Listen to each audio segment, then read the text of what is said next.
Hey Austin, how's it going? All right, so I got it.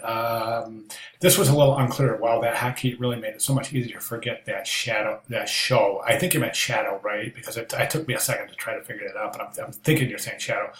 Because when we were first learning about it, I was kind of struggling with the shadow. Yeah, so that's called a production layer. And yes, it is an extremely useful technique in Photoshop. It's used all the time, as a matter of fact. So if you can imagine, if you wanted to create something that involves all the layers, but you don't want to flatten the file, you create a production layer, right? And that allows you to work on multiple layers at the same time, as in this instance where we combine all the layers to create the shadow, but we don't, then we just delete the production layer. That way we still have all layers accessible and the file remains 100% editable. So yes, very valuable tool.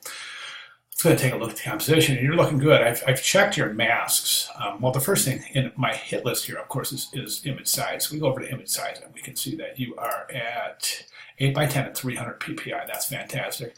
Well, let's jump over here and take a look at your layer masks, and we'll check a few of those. And looks like your layer masks are all intact, so that's fantastic. You're showing excellent proficiency in the assignment. So that leaves us with the cast shadow, and that's perfect. Yes.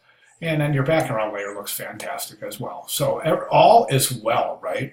I think the type is a little small. I think that there's a couple of things I'm going to recommend, and I'm not really certain that this type is ready yet because it could change depending on the background image. I'm going to recommend that you change the background image.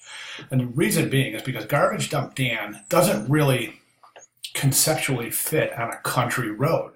You see what I'm saying? I mean, wouldn't it be more appropriate if he were in some sort of a garbage dump, or maybe if he were in a landfill or something where he would belong? You see what I'm saying? And where he would have morphed out of the elements in his surroundings. Right now, there's no garbage in this rural country road, so there's just no conceptual connection between the background and the actual caricature. Okay, the other thing I'm going to recommend is once you do change the background, if you elect to do so, consider him being a larger portion of the composition. Okay, so watch my cursor. He should be about that big. You definitely want him to be the focal point. So don't allow the background to take over the visual attention of the caricature. And I want to show you how to increase the size of just the caricature. So if you want to increase the caricature, and that's all, right? So you select all of the elements associated with the creature. In this case, it's everything including the shadow, but not the type or the background, right? So all I did here is I just clicked on the top layer of the caricature, and then I'm going to come down and I'm going to shift click on the bottom, right? That selects all the layers. Now I'm going to Command T, or you can also go to transform scale, and that's edit, transform scale, or you can go to free transform. It's either way, you're going to get this bounding box, right? And this is the bounding box you use to increase the size of the caricature. Now note, you have to hold your shift key down, because if you don't, he's going to, you could distort him. So if you hold the shift key down, he's going to constrain his original proportions. You make him bigger. Note, everything comes in bigger, including the shadow. Now he's an integral part of that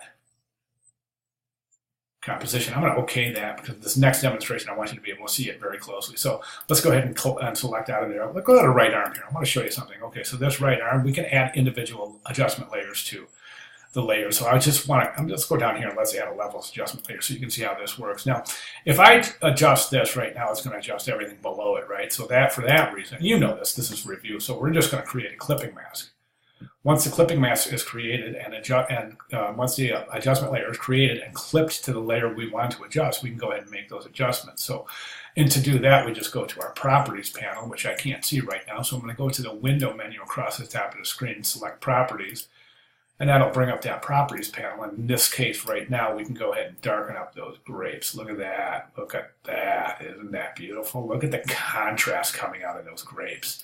That's beautiful. Okay. And then you can do the same thing for your banana and your apples and your other arm. And that's just a simple adjustment layer. You can do it's a levels adjustment layer, but you can apply any sort of adjustments to any of the layers in your composition. So keep that in mind. All right, those would be my recommendations moving forward. Now, if you do decide to use a different background layer, a different background image, go ahead and you can use this type right here, but you might want to do a color overlay to kind of really create some harmony with the background itself. All right. Good job, though. Let me know if you have any questions. I'll be glad to address any questions that come up. Thank you very much.